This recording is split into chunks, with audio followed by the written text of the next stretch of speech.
Hello everyone, it's Gojira Prime with another video, and today I want to go over an article I found on Screen Rant in regard to the upcoming Transformers animated movie, Transformers 1, and also the Lord of the Rings animated film that's also coming out this year in regard to the Rohirrim.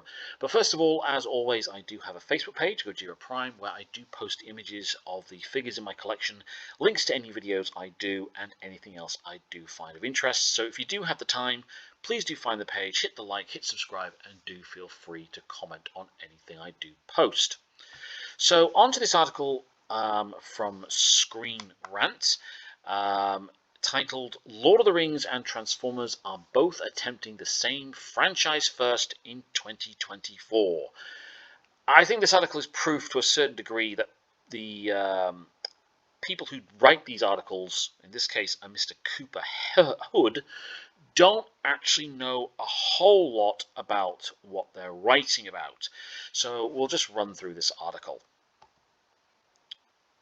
So, Lord of the Rings and Transformers are expanding into animated movies in 2024, marking a new direction for the franchises. That is actually completely wrong. Transformers the movie back in 1986 was the very first Transformers animated film. It's nearly 40 years old and is considered by many Transformers fans to still be the best of all the Transformers films. As for Lord of the Rings, well, believe it or not, if you're old enough to remember, Lord of the Rings actually has an animated movie already. It came out in the late 70s, very early 80s. It's a very good animated film, actually. I have seen it once or twice many years ago. Unfortunately, they never made any follow-ups to it.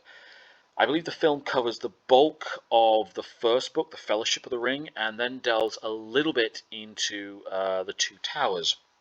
But they never made any sequels to it because the studio basically ran out of money when making the film. The Lord of the Rings, The War of the Rohirrim, and Transformers 1 are animated prequels exploring key events in the franchise's lore. So Transformers 1 is basically pre-war. So it's pre-war Cybertron, before Optimus Prime or Orion Pax became Optimus Prime, and before Megatron became the leader of the Decepticons, and basically how the two friends parted ways. This is standard now for the origin story for these two characters, and has been since the days of Prime. The success of these animated movies could pave the way for other live-action franchises to explore animation as well, following the trend of successful animated films based on existing IPs. I'm not sure what films this article is referring to there, because pretty much everything has been going live-action these days. There's very few animated films based on live action IPs. It tends to be the other way around, that studios convert an animated IP into a live action franchise, usually, and it's an unmitigated disaster. Recent ones that spring to mind are Cowboy Bebop, the first live action attempt at the Avatar, The Last Airbender. I know Netflix has a new version of that coming out fairly soon. I'm very pessimistic about that. I'm a really big Avatar fan, and I don't see why they had to do a live action remake of that one, quite frankly. So The Lord of the Rings and Transformers are two very different franchises, but both of them are attempting the same expansion in 2024 for the first time. Again, it's not for the first time. They have done animated films before. In fact, Transformers has 40 years worth of animated television backing it up. The Lord of the Rings movies rose to popularity during the early 2000s thanks to Peter Jackson's award-winning trilogy. The financial success of the films ensured Warner Brothers would continue to invest in the Middle-earth franchise for years to come, leading to the Hobbit trilogy of films in the 2010s. Throughout this time, Paramount has also come to find success with the Transformers live-action franchise under Michael Bay, which has gone on to include 7 entries. Let's be brutally honest here. By the time we had Transformers 4 and 5, I think people were getting pretty sick of the live-action franchise to a certain degree.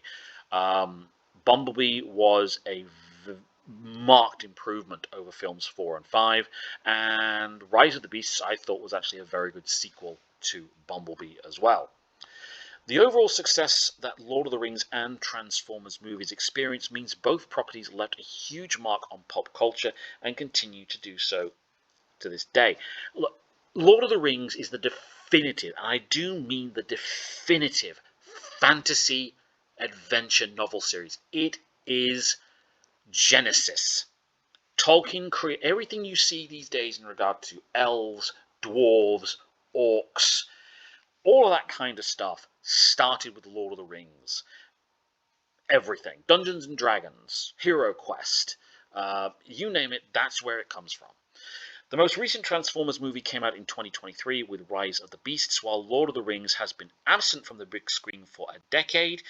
God, is it really that long since the Hobbit films finished? Even though The Lord of the Rings of Power, filled the void on the small screen in 2022. Let's be brutally honest here. Lord of the Rings of Power is an unmitigated disaster of biblical proportions. Pretty much every Lord of the Rings fan hates that series. And quite frankly, I've seen it. It looks cheap. The stories are terrible. It has nothing to do with the books, nothing to do with the canon. You could have slapped any title on that series, and you wouldn't have thought it had anything to do with Lord of the Rings. Audiences are now on the precipice of getting new projects from Lord of the Rings and Transformers in 2024, and they share a surprising connection. Again, this title here, the Lord of the Rings and Transformers franchises have their first animated movie releasing in 2024. It's just wrong. This person knows nothing about these franchises in any way, shape, or form, especially Transformers. 2024 marks the first time that Lord of the Rings and Transformers franchises are expanding into animated movies. My God, when this person was writing this article, did they actually bother to go on TF Wiki or anything? Seriously. Who wrote this piece of garbage? This is possibly thanks to the upcoming releases for Lord of the Rings and The War of the Rohirrim and Transformers 1. Again, both movies are animated prequels exploring known events in the individual franchise's lore. The War of the Rohirrim is set hundreds of years before Peter Jackson's The Lord of the Rings trilogy and is narrated by Miranda Oti Eowyn, who appeared in the live-action movies. It explores events teased in The Lord of the Rings, The Two Towers, and is loosely connected to the live-action movies. Before audiences experience the Lord of the Rings animated movie in December 2024, viewers will be treated to Transformers 1 a few months earlier. The animated movie is centered around a young Optimus Prime and Megatron and explores their fall from friends to enemies. Whereas The War of the Rohirrim is somewhat connected to the live-action franchise, Transformers 1 is not confirmed to have any connection to the live-action series. Still, it is still notably because its development came from Paramount's initiative to expand the franchise due to the success of the live-action movies. Now, I have to admit, I don't know if Transformers 1 is going to be connected to the live-action franchises. And I say franchises because I consider Bumblebee and Rise of the Beasts to be their own separate continuity. I don't know if this is like a new continuity they're releasing, a separate one. It's possible, maybe. But we'll just have to wait and see what they do. Other franchises could follow Lord of the Rings and Transformers if they are successful. The combination of Lord of the Rings and Transformers both testing the waters with animated films in 2024 could be a huge moment for Hollywood. Lord of the Rings and Transformers are both $5 billion franchises. If these two live-action franchises manage to find success by expanding into animation, others could follow suit. Animated movies have a long history of box office success, and the Super Mario Bros. Movie just showed how big they can be when an existing IP is involved. The Lord of the Rings and Transformers could continue their trend and usher in a wave of major animated movies based on popular live-action franchises. Super Mario Brothers succeeded for a number of reasons. One, the animation is fantastic. Two, it's one of the most successful gaming franchises of all times. Even if you don't play Super Mario Brothers, you know who the Super Mario Brothers are. It also had a fantastic story.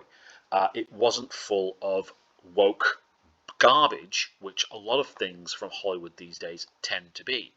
And you know, you just have to look at, say, Japanese animation, anime, to know that something can succeed if it's got a good story and it's done well.